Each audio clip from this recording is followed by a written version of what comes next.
selamat datang di podcast DI Indonesia dan melalui podcast ini kami ingin membagi informasi dan juga edukasi terkait dengan internal audit.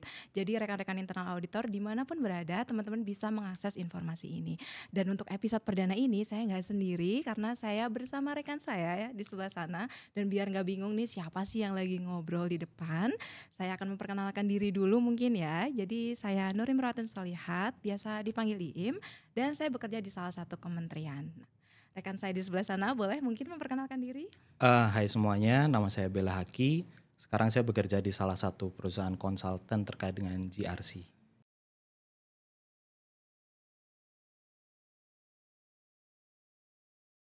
Dengar-dengar barusan kita ada update news nih terkait internal audit ya.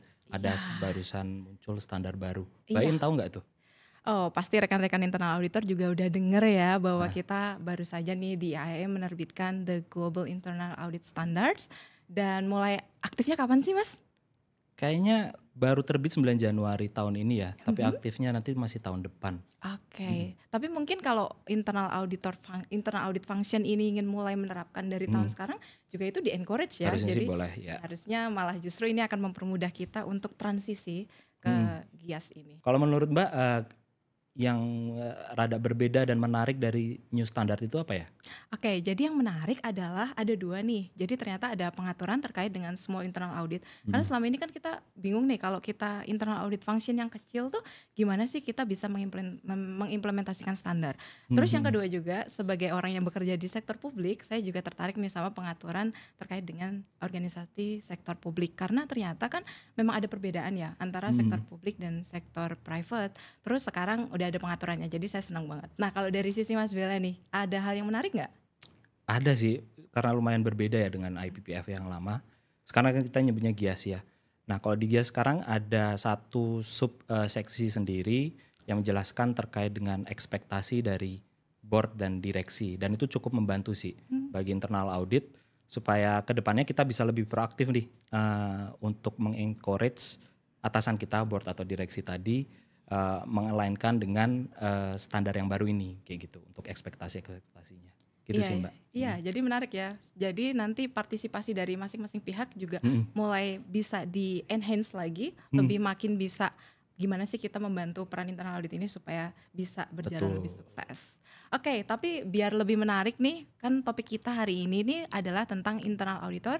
Siapa sih kita, jadi apa ekspektasinya dan apa realitanya. Nah untuk masuk ke pembahasan itu lebih seru lagi kalau kita main games dulu kali ya. Jadi kita akan main games terkait dengan apa sih realita dan apa sih ekspektasi terkait dengan internal audit.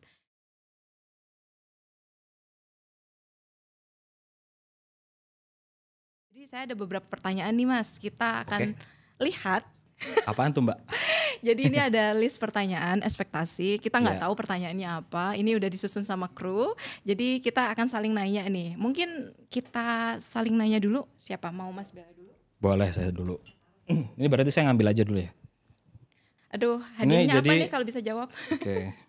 Ini saya ambil terus bacain aja ya Mbak. Iya, boleh. Kan kita tahu nih sekarang banyak AI gitu kan ya. Nah ini pertanyaannya, internal audit bisa atau enggak sih tergantikan dengan teknologi nih ke depannya nih? Nah, kan kita tahu ada ChatGPT atau segala macamnya ya. Nah itu bisa nggak Mbak menurut Mbak? Oke, menarik Ekspektasi banget. atau realita Ya. tuh?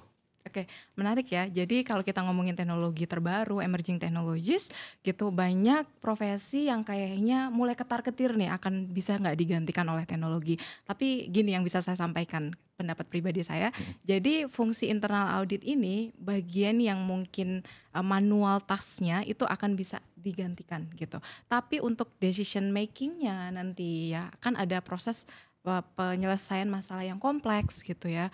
Terus judgement itu akan tetap butuh faktor manusianya gitu. Jadi tidak akan sepenuhnya digantikan. Tentu nanti akan ada bagian-bagian yang digantikan oleh teknologi, oleh mesin, dan itu justru akan membuat fungsi internal audit itu bisa fokus pada hal-hal yang lebih strategis.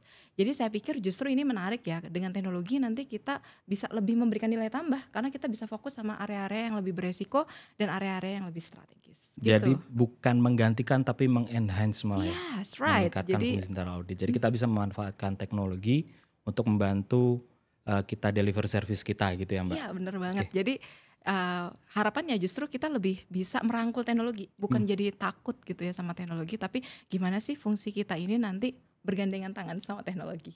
Siap-siap, ini pertanyaannya susah. Oke, kita lihat pertanyaannya adalah, ini terkait dengan fokus.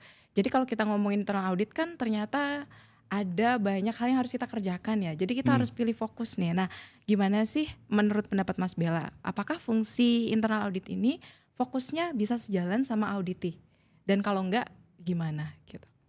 Itu kalau menurut saya sebenarnya ekspektasi yang diharapkan di fungsi internal audit yang harusnya bisa kita jadikan realita ya. Kan kalau kita tahu di internal audit itu kita ada planning ya, ada perencanaan tahunan. Nah di situ sebenarnya kita bisa mengumpulkan ekspektasi dari masing-masing auditi kita atau stakeholder kita. Nah di situ harusnya kita bisa elaborate nih. Tapi kenyataannya mungkin banyak juga nih waktu proses itu misalnya di berjalan terus ada perubahan ekspektasi dari auditi yang mungkin kurang dikomunikasikan ke auditor. Jadi mungkin itu juga salah satu yang harus perbaikan kita ke depannya sih di proses internal audit supaya kita bisa selalu fokus pada ekspektasi dari auditi juga nih gitu Mbak. Oke, jadi secretnya, rahasianya itu adalah komunikasi ya? Komunikasi betul dan koordinasi. Dan koordinasi, right.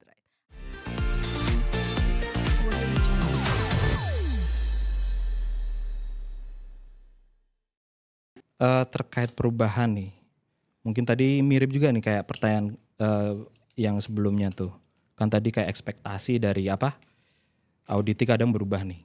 Nah, ini ekspektasi atau realita nih, internal auditor mampu beradaptasi dengan perubahan nih. Menarik, oke.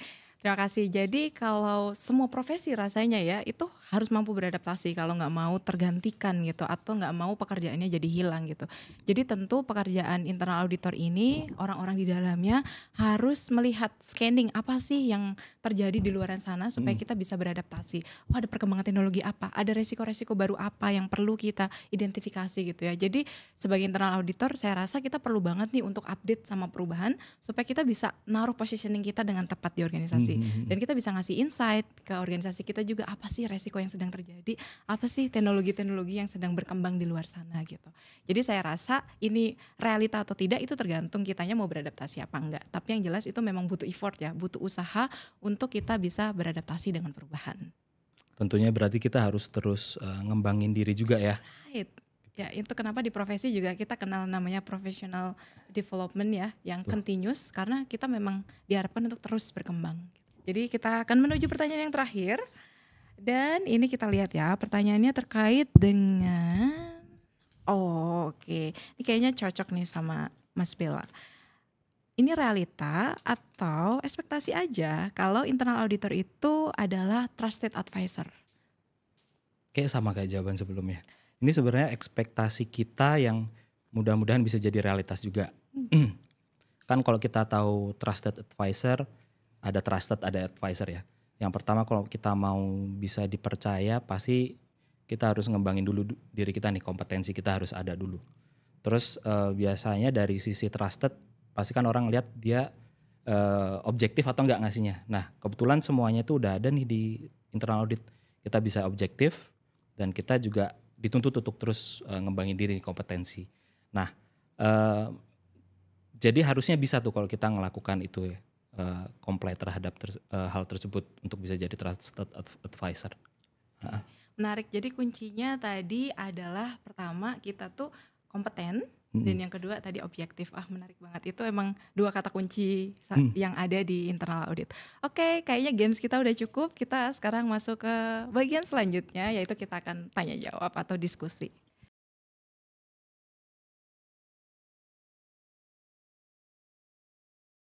Mbak Im kan tadi sekarang kerja di mengabdi di kementerian ya, mengabdi di kementerian. Nah kalau di kementerian itu internal auditnya ngapain aja sih atau gimana sih sehari-harinya? Oke, ya jadi mungkin banyak orang yang penasaran kalau sektor publik sama sektor private itu beda nggak sih fungsi internal auditnya. Jadi secara basic, secara prinsip tentu sama aja kita melakukan kegiatan dua yang paling penting ya, yaitu kegiatan terkait dengan assurance dan yang kedua adalah terkait dengan consulting. Jadi tentu sebenarnya dua kegiatan itu gitu. Nah kalau spesifiknya saya sekarang kan bekerjanya di tim IT audit ya. Jadi kami melakukan assurance maupun consulting terkait fungsi IT.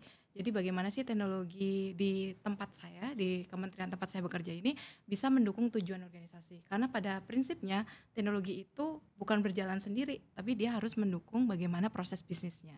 Dan yang kedua juga tadi terkait bagaimana kita terus berusaha memberikan nilai tambah.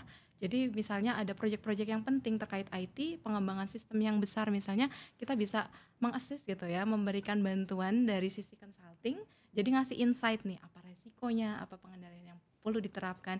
Jadi kurang lebih sebenarnya sama ya, apapun sektornya saya pikir prinsipnya kita tuh akan melaksanakan kegiatan assurance dan kegiatan consulting. Oke, nah kalau dari sisi Mas Bella sendiri nih, kan saat ini bekerja sebagai consultant. Nah, gimana sih perspektifnya terkait dengan peran internal audit ini?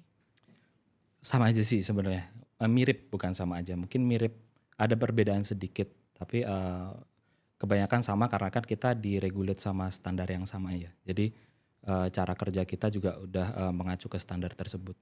Mungkin yang rada berbedanya kalau di konsultan itu kita kan bukan bagian dari organisasi tersebut ya. Jadi kita dari luar tapi kita membantu klien kita. Nah dari sisi tersebut, jadi terkadang kliennya juga yang meminta untuk servis tersebut kan ya.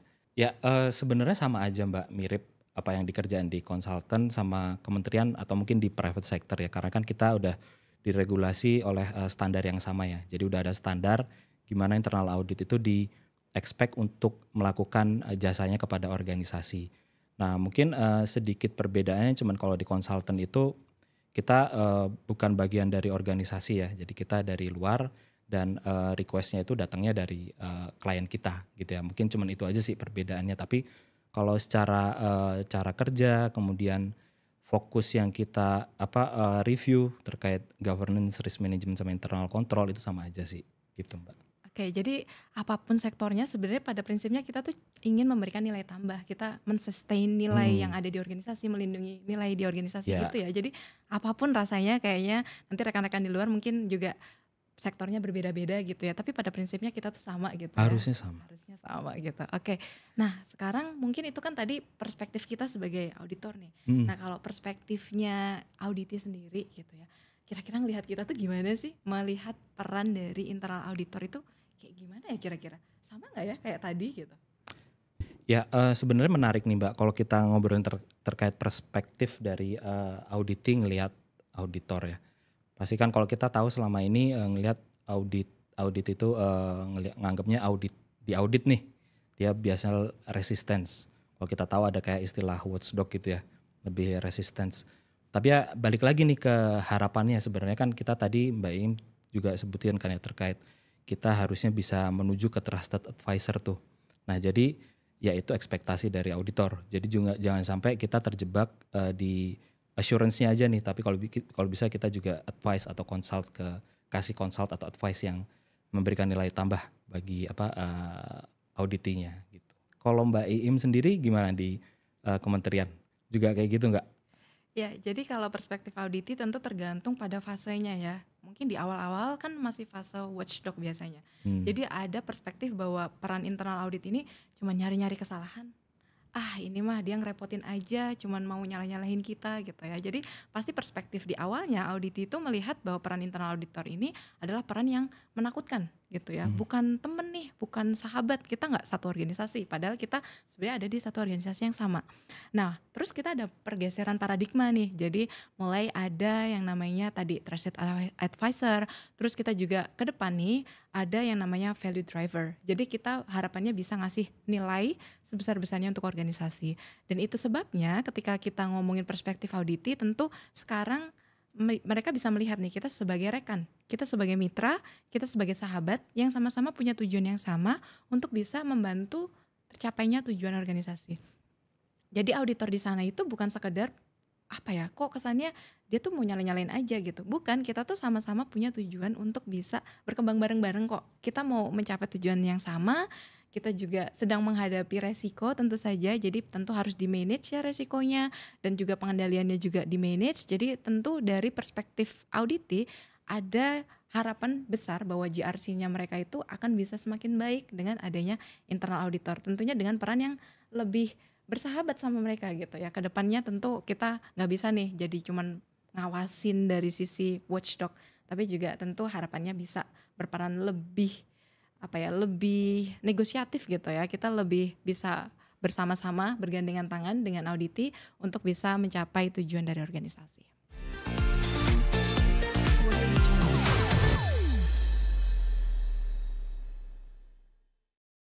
Nah, tadi Mbaknya jelasin secara umumnya nih. Kalau di kementerian gimana nih Mbak? Apakah udah bisa jadi fungsi yang as a trusted advisor atau masih di watchdog nih di pengalamannya dan Mbak? Oke, kalau di tempat saya bekerja saat ini sih positioningnya sudah di trusted advisor. Jadi kita memang sudah mulai menyeimbangkan tuh peran assurance maupun peran consulting kami gitu ya. Jadi bagaimana kita bisa jadi rekan, dan itu bisa dimulai juga dengan komunikasi. Tadi kita sudah ngomongin banyak ya soal komunikasi. Jadi bagaimana kita membangun komunikasi yang baik dengan klien kita menyetarakan, menyamakan apa tujuan, apa persepsi kita terkait dengan peran ini gitu ya. Jadi nanti kemudian ke depannya kita juga berharap nih, kalau di tempat saya nih kita akan menjadi value driver. Jadi contohnya adalah kami saat ini sedang menerapkan data analytics gitu ya. Terus kita juga mengadaptasi emerging technologies yang mungkin bisa ngasih insight bahkan kayak preskriptif gitu ya, tentang apa sih yang harus organisasi lakukan gitu. Jadi ada tentu strategi-strategi yang harus kita lakukan untuk bisa mengatasi gap dari mulai tadi peran yang watchdog sampai peran yang sekarang yang diharapkan yaitu value driver. Nah itu jadi ada roadmapnya kalau di tempat kami gitu ya, roadmap penerapan dari hal-hal yang mungkin harus dilakukan untuk bisa mewujudkan peran yang lebih strategis gitu ya, untuk peran yang tadi menjadi value driver. Nah kalau dari Mas Bila sendiri gimana nih kalau misalnya ada gap nih antara harapan auditi dan auditor gitu ya, ketika ketemu clients, apa nih yang biasanya dilakukan? Mungkin rada unik ya kalau di konsultan ini. Jadi kan kita biasanya di hire oleh klien kita ya. Mungkin sedikit berbeda ya perspektifnya Mbak kalau di konsultan. Kita di hire dan kita setting up ekspektasinya tuh di awal. Dan pasti kalau kita di hire itu si klien sudah came up with certain expectation gitu ya. Nah di situ biasanya juga ekspektasinya kadang juga berbeda nih dari peran internal audit. Kan kita tahu di internal audit itu kita tidak dianjurkan untuk berperan sebagai manajemen. Jadi yang take final decision-nya itu tetap harusnya manajemen gitu ya.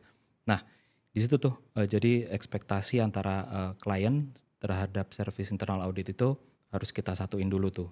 Dan ujung-ujungnya kan kita juga tahu, walaupun kalau di konsultan kan kita lebih ke arah biasanya outsourcing atau co-sourcing kan ya. Dan ultimate responsibilities-nya tuh tetap di klien. Nah itu sih yang harus kita samain nih, ekspektasinya gimana gitu di awal-awal tuh. Kalau di konsultan mungkin berbeda ya gitu Mbak. Ya menarik. Jadi tetap kuncinya emang komunikasi ya. Kita ada komunikasi di awal biar kita ada di halaman yang sama nih ibaratnya gitu, dan juga continuous mungkin ya. Jadi sepanjang masa proses auditnya gitu ya, kita melakukan komunikasi juga gitu untuk memastikan kita align gitu ya. Oke, tadi kita udah ngomongin nih terkait dengan ekspektasi. Nah tentu dalam perjalanannya gitu ya, kita ketika melakukan kegiatan audit tentu ada beberapa mungkin hal-hal baru atau hal-hal yang sebenarnya udah dilakukan di tempat lain, terus kita adaptasi juga di sini gitu ya. Jadi ada program atau aktivitas atau inisiatif gitu yang biasa kita lakukan untuk bisa mencapai tadi peran kita sebagai misalnya pengen jadi trusted advisor atau pengen jadi value driver gitu. Nah boleh gak sih diceritakan apa mungkin program yang berkesan gitu ya. Terus juga apakah hal itu jadinya sukses gitu. Jadi success story-nya gimana gitu. Ya ada pengalaman sih sedikit Mbak terkait salah satu inisiatif yang pernah dilakukan di fungsi internal audit. Nah Mbak kan tadi juga sempat jelasin terkait mengadopsi teknologi gitu ya. Nah, kita pernah ada salah satu inisiatif untuk buat dashboard continuous audit.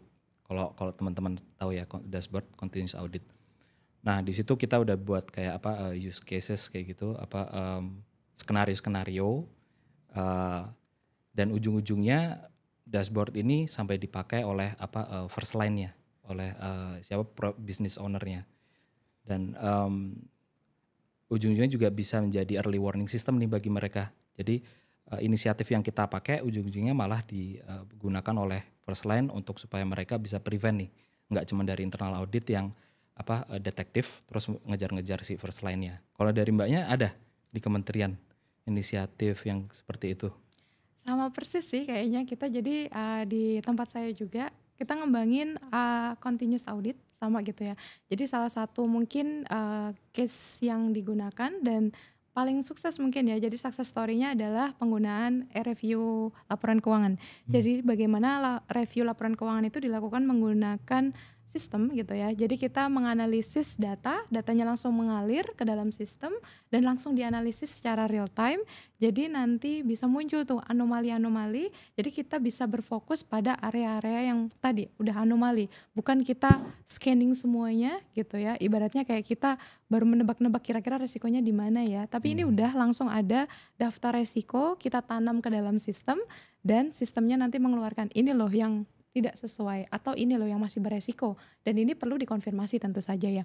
Tapi itu meringankan bebannya auditor gitu. Jadi kita bisa fokus pada area-area yang memang sudah paling beresiko gitu. Karena ini udah banyak anomalinya misalnya. Meskipun anomali belum tentu jadi temuan ya, tapi itu paling nggak sudah mengindikasikan ini ada resiko di sini gitu ya. Jadi itu, dan itu adalah hal yang menurut saya cukup berkesan karena terus akhirnya diimplementasikan juga di kementerian-kementerian lain gitu. Jadi ini sangat mempermudah dan juga yang menarik adalah jadinya datanya populasi nih. Bukan data sampel doang. Kalau dulu kan kita misalnya mengaudit, kita sampel ke misalnya kantor A, kantor B, kantor C. Kebetulan kementerian saya kantornya banyak banget.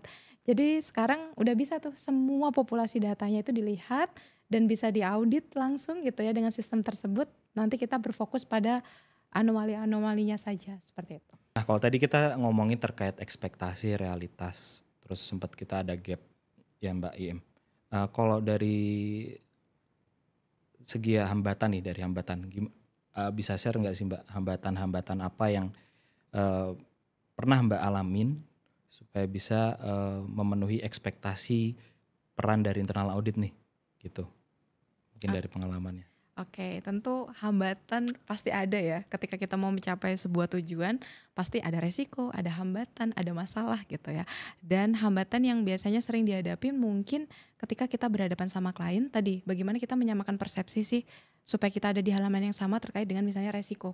Resiko organisasi kita ini apa sih? Jangan sampai kita berbicara bahasa yang berbeda dengan auditi kita. Jadi auditi kita merasa ini bukan resiko, tapi kita melihat ini sebagai resiko. Nah ini kan jadinya nggak sama nih. Nanti ketika kita merekomendasikan sesuatu pun belum tentu mereka berkenan untuk menindaklanjuti karena kita nggak sama gitu. Di awal kita tidak melihat ini sebagai sebuah case yang sama gitu. Jadi tentu hambatan ini yang pertama adalah bagaimana sih kita menyamakan gitu ya persepsi, bagaimana kita menyamakan ekspektasi kita gitu ya terkait dengan peran internal auditor ketika menambahkan nilai ke dalam organisasi gitu. Jadi bagaimana sih kita sebenarnya align gitu ya terhadap apa sih yang menjadi tujuan organisasi, apa resiko-resiko dari perspektifnya auditi gitu ya. Dan kalaupun memang belum sesuai perspektifnya, mungkin kita bisa ngasih insight nih bahwa ini loh sebenarnya resiko dan kita harus bisa convince, kita harus bisa meyakinkan bahwa ini loh resiko-resiko terbesar yang sedang dihadapi oleh organisasi kita. Jadi itu yang pertama. Dan yang kedua mungkin bagaimana internal auditor ini, kita kan punya tuntutan untuk terus beradaptasi ya. Karena tujuan organisasi juga pasti semakin lama semakin nggak sih, semakin ambisius gitu ya. Kita semakin pengen oke, kita harus kompetitif, kita harus bisa survive gitu ya. Jadi tujuan kita itu semakin butuh peran internal auditor yang memang kompeten gitu. Jadi itu yang menjadi hambatan bagaimana sih kita terus mengembangkan diri kita, karena terus terang ya kita tuh proses belajar intens itu kan nyapein juga ya, dan belum tentu juga kita itu mampu gitu. Kadang tuh kayak merasa aduh ini kayaknya berat banget deh, saya bisa gak ya mempelajari hal ini gitu. Tapi ternyata ini adalah hal yang diharapkan oleh organisasi kita tuh bisa menguasai. Jadi tentu hambatannya itu kalau dari sisi komunikasi gitu ya. Dan yang kedua adalah bagaimana kita bisa meningkatkan kompetensi kita agar terus-terusan bisa memberikan nilai terhadap organisasi gitu. Nah kalau dari sisi Mas Yola nih, melihat apa sih yang menjadi hambatan selama ini untuk bisa mewujudkan peran yang diharapkan? Mungkin common ya, common hambatan yang sering dihadapin oleh internal audit. Lebih ke arah resistance dari auditi. Kan kadang auditi kalau kita balik ke awalnya tadi kan ya, dianggap sebagai watchdog cari-cari kesalahan gitu ya Mbak. Nah dengan anggapan itu pasti saat kita coba interview, kita ngelain audit prosedur kita ya, kita minta sampel dokumen, pasti kadang ada resistensi nih dari auditi. Bisa dia jadwalnya dimundur-mundurin, bisa sampelnya ngasihnya lama, akhirnya kita timelinenya jadi mundur. Nah yang kayak gitu sih. Mungkin hambatan-hambatan dari segi resistensi dari auditi. Nah biasanya kalau misalnya ngadepin itulah jadi salah satu skill set dari auditor untuk bisa mengatasi hambatan itu ya. Nah biasanya kalau misalnya kita ngadepin kayak gitu ya kita coba kasih masukan dulu nih kepada auditnya. Tadi Mbak Im juga jelasin kan ya, komunikasi tuh nyamain persepsi. Nah di situ biasanya kita kayak ngasih penjelasan bahwa kita ini nggak cuman bukan untuk cari-cari kesalahan nih, bukan untuk ngejudge satu orang nih salah, tapi kita lebih ke arah untuk improve di bisnis, di organisasi secara umum. Jadi kita nggak ngelihat ke satu orang, tapi ngelihat tujuan utamanya adalah untuk improve proses GRC di organisasi secara umum. Tapi ya kadang itu juga nggak berhasil kadang ya. Orang pasti tetap namanya resisten, tetap mau improve organisasi, tapi kan intinya kamu lagi ngaudit kita gitu ya. Nah kalau misalnya udah sampai kayak gitu ya ujung-ujungnya yang bisa kita lakukan sesuai sama standar kita ya, kita harus ekskalasi kayak gitu Mbak. Dan resistensi ini nggak cuman dialamin waktu dulu saya sebagai kerja di corporate ya, di klien pun juga sama. Walaupun klien yang datang ke kita, tapi kan auditinya biasanya bukan di top level management tapi di middle atau lower manajemennya ya. Sama aja mereka juga bakal ada resistensi itu. Yang ujung-ujungnya juga kadang menghambat proses audit. Tapi ya itu tadi kita harus bisa manage ekspektasi baik di top level manajemennya maupun di level auditnya.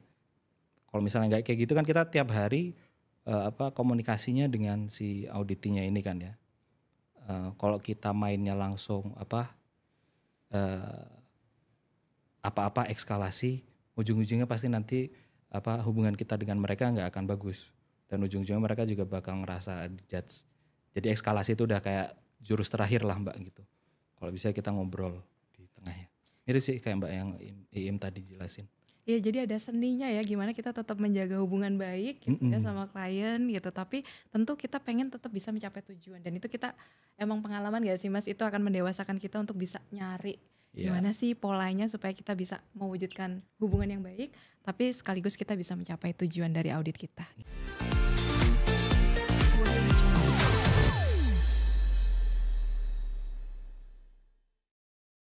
Mbak Im, tadi kan kita udah ngobrol terkait realitasnya internal auditor itu kayak gimana dan ekspektasinya gimana. Terus kita juga udah ngomongin terkait hambatannya untuk mencapai ekspektasi itu apa. Nah kalau sekarang menurut Mbak Im, harapan dari stakeholder, dari semua pemangku kepentingan internal audit nih, dari komite audit, direksi maupun yang lainnya, auditi, supaya bisa support fungsi internal audit ini apa sih?